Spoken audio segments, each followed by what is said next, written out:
So to release some of the down pressure, what you need to do is you need to put tension on the top spring here to lift some of that weight off the ground for the broom. Now, as the broom runs, the debris that actually moves to the path of the sweeping head, the path behind the broom is actually going to be clean. Furthermore, the path of the sweeping head, it needs to be clear so the skid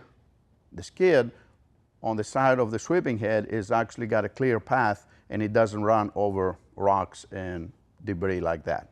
Normally street sweepers that clean city streets, highways, they come with steel bristles. However, the sweepers that actually clean airports, it is necessary for the bristles to be plastic. So therefore, this is the difference between the steel bristles and the plastic ones or vinyl. Now,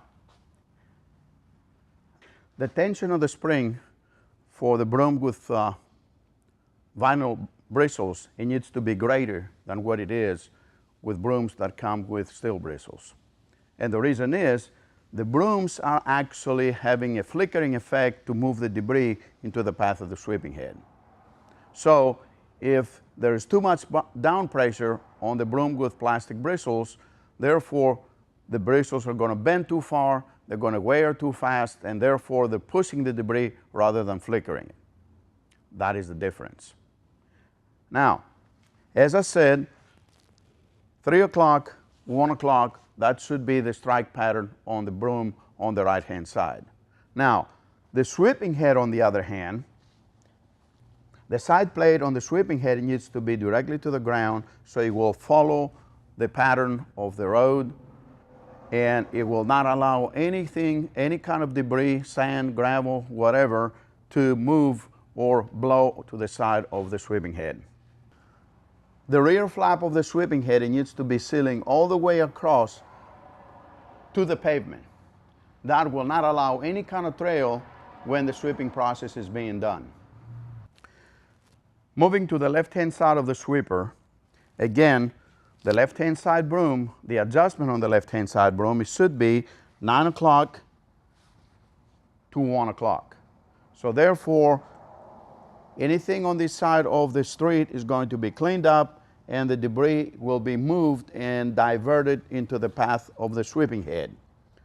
Now the path of the sweeping head, of course, it always works to 12 o'clock.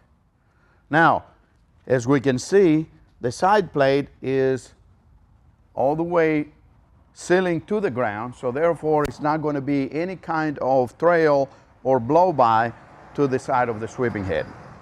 Now, the next thing, of course, that is very, very important is to make sure that the springs, there are 2 in the front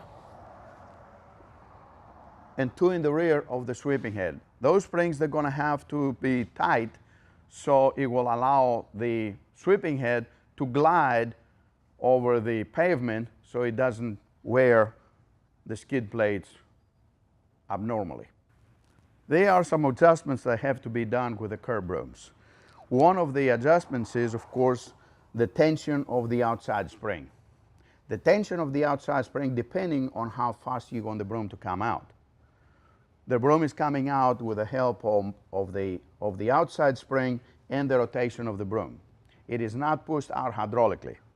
So therefore, if the broom is not coming fast enough out, that spring here, it needs to have more tension. Now, you can actually tension the spring from the eye bolt right here, and of course, if you run out of eye bolt, you can actually shorten the chain on the other side of the spring.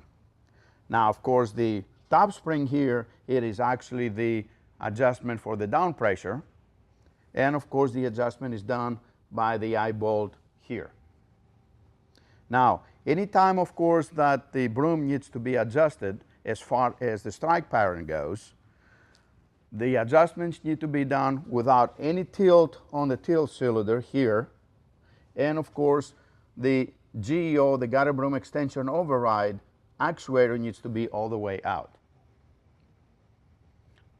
The broom has a natural tilt, and the only thing that you have to adjust at some point or time will be the rod on the top of the broom arm. So as the broom wears, the bristles that is, eventually it's going to have some more forward tilt, so that adjustment needs to be done by the turnbuckle on the top of the broom arm. Turning the turnbuckle in and shorten the strike of the turnbuckle, it will bring the broom forward, and that is going to give more strike pattern of the broom. Naturally, the broom bristles on the curved broom are 12 inches long.